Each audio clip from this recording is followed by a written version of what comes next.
talk into your guys during this, early off season. How pleased were you, just staying connected and them refocusing towards 2021? I thought, throughout the whole fall and preseason, I was very pleased with, what we were getting out of the guys. We made it a big point, through the tail end of last season and through the summertime to really identify, what we're going to be, the really successful points that we were going to stress throughout the fall and through the early part of the season. And the biggest number one thing that we identified was being more competitive, every facet. So when the guys came to fall practice on day one, we broke them up into two teams, white team versus gray team. And we had those two teams throughout the entire fall, even through our morning conditioning. Everything that we did, whether it was an infield drill, inter squad, sprints, quality of working out, there was a winner and a loser. So, we definitely put a huge emphasis and priority on winning and being more competitive. That was one of the big things that I felt like, last year, we were kind of lacking a little bit. Yeah, obviously you brought in a huge class. I think 12 new faces. Mm-hmm. How much, I know you've only competed in 4 games this year, but how much have you seen the growth in the 2 years that you've, been head of the program? With 12 new guys this year, we got, about 12 new guys next year. Depending on, we're still waiting on a couple answers. So we could push as many as, 14, 15 guys. But, there's always going to be turnover, with a coaching change and trying to get the type of players that kind of fit the philosophies of the program. I think for me, the athleticism is a priority, whether it's, a position player or even a pitcher. We're just looking for really high caliber, athletic, explosive guys. Those guys seem to make the biggest jumps in college. And that's really important in college baseball because, we don't have as much contact as pro guys have with their players through spring training and the length of a summer schedule and stuff like that. So especially in Division III baseball, with the limited time that we do have in the fall, it's really important to get guys that are super athletic, that can play multiple positions. Those guys seem to pick up coaching and tips and, tweaking of skill sets, a lot easier.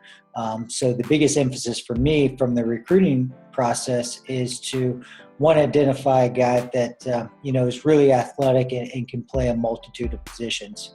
Outside of that, the growth aspect was more so, I think, on a mental standpoint.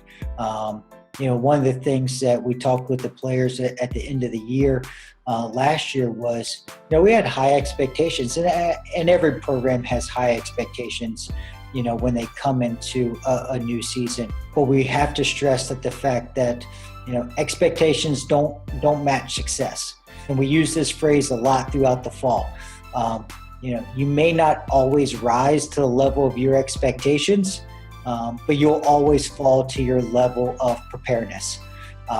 So we always stress that, we're going to prepare. The process is going to be a priority. We want to be, we want to have a lot of goals and we want to make sure that we're striving for those things day in and day out. But we're just not going to solely rely on expectations or dreams or anything like that we're actually going to go to work, get after it, and make those expectations a reality.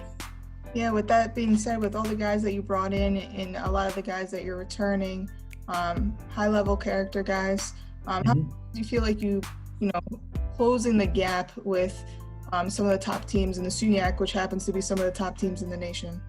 Yeah, the SUNYAC's a very competitive league. When you're playing the likes of Cortland and Oswego, Portland won national championship a number of years ago. I think they've been to nearly 30 straight NCAA regionals, which in and itself is extremely impressive. And then you've got Oswego over the last, I'd say, 6 or 7 years have been really competitive on the national scene. They've won the conference tournament a couple years in a row now and been to a couple College World Series. So, those two programs are very competitive. I think Brockport is always a team that is dangerous just given their physicality. And then, Oneonta last year was really good on the mound. They had some seniors that really stepped up in big spots, and so the league as a whole is really competitive. Are we closing the gap? I mean, I think so. I know we're creating some buzz with the talent level that we're attracting at New Paltz. We hear it all the time when we're on the recruiting trail about, guys that we've signed and guys that are in the program and how they're doing and the development. But like you said, I mean, first and foremost, we're looking for those high caliber kids and families. We've had really, really strong academic semesters. The 4 semesters that I've been head coach here, I mean, a bunch of guys are racking up 3.7s, 3.8s, 3.9s. Like I stressed to the guys at the end of the year, when we finally realized that we weren't going to have a season, was, to take the opportunity to really focus on our academics, to make sure that, this is our best semester. Not to say that it gives us a little bit of a cushion, but, we want to make sure that our cumulative GPA is really good. So when we do get to play next spring, that we've got a solid foundation.